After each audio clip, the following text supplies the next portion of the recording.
Stefan Zweig, The Burning Secret. Read by Mark Young. Chapter 1. The Partner. The train, with a shrill whistle, pulled into Summering. For a moment, the black coaches stood still in the silvery light of the uplands to eject a few vivid human figures and to swallow up others. Exacerbated voices called back and forth.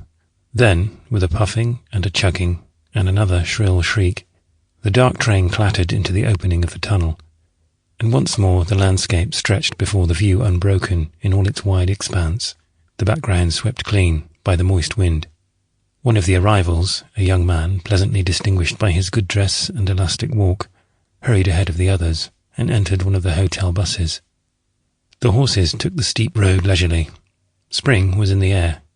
Up in the sky floated the white shifting clouds of May and June, light, sportive young creatures, playfully coursing the blue path of heaven, suddenly dipping and hiding behind the mountains, embracing and running away, crumpling up like handkerchiefs, elongating into gauzy scarfs, and ending their play by roguishly perching white caps on the mountain tops.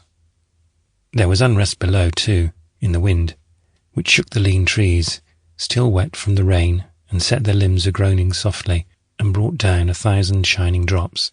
Sometimes a cool breath of snow descended from the mountains, and there was a feel in the air both balmy and cutting.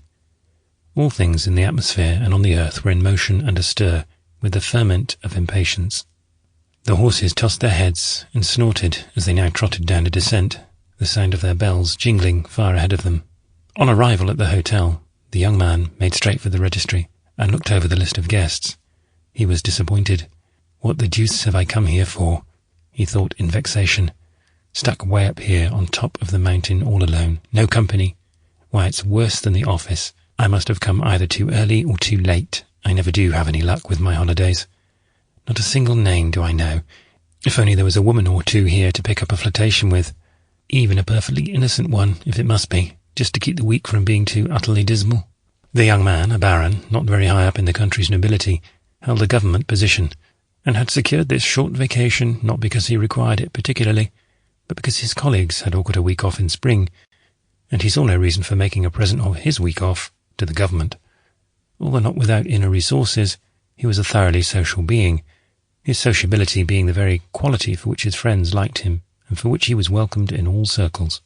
He was quite conscious of his inability to stay by himself, and had no inclination to meet himself, as it were, but rather avoided his own company, feeling not the least urge to become intimately acquainted with his own soul. Sample complete. Ready to continue?